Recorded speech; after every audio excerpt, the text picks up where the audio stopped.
السلام علیکم۔ آج میں نے آپ کو بتانا ہے کہ آپ کا پیشاب کا رنگ آپ کی صحت کے بارے میں کیا کہتا ہے۔ پیشاب کا جو نارمل رنگ ہوتا ہے وہ لائٹ یلو ہوتا ہے۔ اگر آ رہا ہے آپ کو لائٹ یلو کلر کا اگر یورین آ رہا ہے تو آپ بالکل ہیلدی ہیں۔ اگر بہت ہی زیادہ سفید رنگ کا جو اگر پیشاب آ رہا ہے تو اس سے یہ ہے کہ آپ نے زیادہ پانی پیا ہو تو اس میں بھی یہ ہو سکتا ہے۔ باقی اگر کنسنٹریٹڈ یورین ہے، گاڑھے رنگ کا پیشاب آ رہا ہے تو آپ کو پانی کی کمی کی وجہ سے یہ چیز ہو رہی ہوتی ہے، ڈی ہائیڈریشن ہے تو آپ کو زیادہ پانی کی ضرورت ہے۔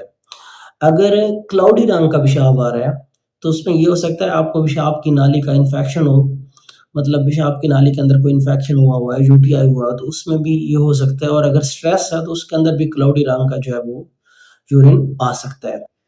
اگر آپ کوئی وٹامن کی گولی کھا رہے ہیں تو آپ کو برائٹ یلو جو ہے کلر کا یورین آ سکتا ہے۔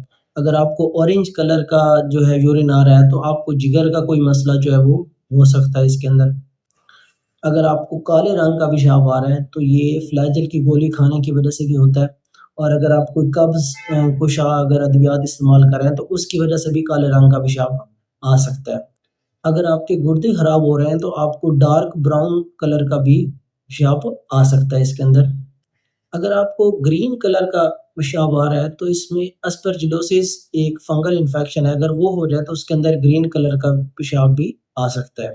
بلیو کلر کا پیشاب بھی ایون آ سکتا ہے اگر ہمارے جسم میں کیلشیم کا جو لیول ہے اگر وہ نارمل سے بڑھ جائے تو اس وجہ سے بھی بلیو کلر کا بھی یورین اس کے اندر آ سکتا ہے۔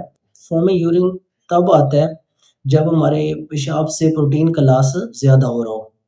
اگر خدا نخواستہ کسی کو لال رنگ کا پیشاب آ رہا ہے تو یہ ایک ریڈ فلیگ سائن ہے بیسیکلی۔ اس میں یہ ہوتا ہے کہ یہ ٹیومر ہو سکتا ہے، کوئی انفیکشن ہو سکتا ہے، کینسر ہو سکتا ہے، یا پھر بی پی ایچ کا مسئلہ ہو سکتا ہے۔ تو اگر لال رنگ کا پیشاب آئے تو اس کو آپ نے بالکل بھی اگنور نہیں کرنا۔